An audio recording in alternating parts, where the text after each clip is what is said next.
अस्तगफिरुल्लाह पढ़।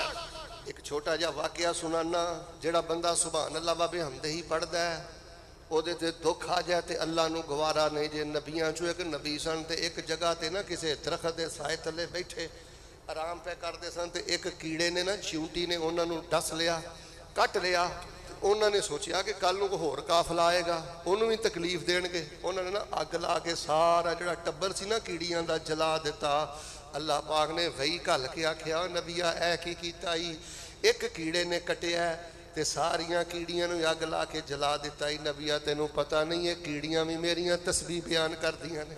अहरकत उम्मतम मिनल उमम तुसब्बिहु, अल्लाह की पाकी बयान करया कर। इथों शैतान दाल आंदा ही, और बेसबरी करा के भी शैतान दाल आंदा ही उजब बंदे च पैदा कर देंदा है। तू कोई मामूली शै नहीं, तू बड़ियां सलाहियतां दा मालक है, तू कोई आम चीज है।